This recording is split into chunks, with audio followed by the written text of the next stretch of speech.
Les choses vont très vite. L'enquête autour de l'assassinat de Martínez Zogo n'a pas encore tout révélé. L'on apprend que certains ministres nommément cités sont sur le point d'être coincés. Jorel Jacques Zhang fait le point de la situation. Hier je vous annonçais sur un de mes posts en journée que les enquêteurs du CED souhaitent vivement procéder à des auditions des personnalités citées dans le Zogo Gate.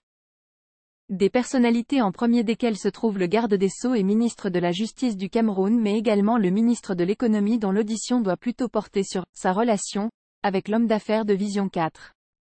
Ces auditions sollicitées donc par les enquêteurs du CED font suite aux aveux de Justin Danway qui est formellement identifié comme le chef du commando ayant exécuté le journaliste Martínez Zogo. Seulement comme je vous le disais également dans ce post, ces auditions ne peuvent se faire que sous autorisation expresse du président de la République car les personnes citées se trouvent dans le gouvernement et au Cameroun on ne peut auditionner et encore moins interpeller un membre du gouvernement en fonction. Soit le membre du gouvernement sont clairement déchargés de leurs fonctions gouvernementales.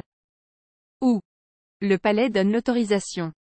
Mais en attendant que le palais se prononce clairement sur la suite à donner.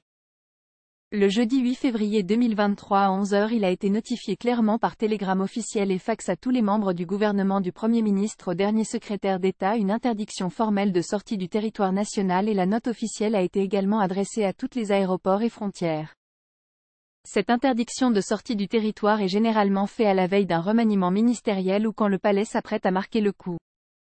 Je précise le jeudi 8 février 2023 était également le jour de la deuxième perquisition de l'immeuble E-Kang avec cette fois la présence de l'homme de Vision 4 et une perquisition générale de plus de 3 heures de temps jusqu'au sous-sol de l'immeuble Ekang et au-delà de l'équipe mixte, police plus gendarmerie, qui coordonnait cette opération d'envergure une équipe de la garde présidentielle était présente. Aujourd'hui donc samedi 11 février 2023 les ministres de l'économie et de la justice se sont vus retirer leurs passeports diplomatiques respectivement à 13h11 et 12h08 sous ordre du palais.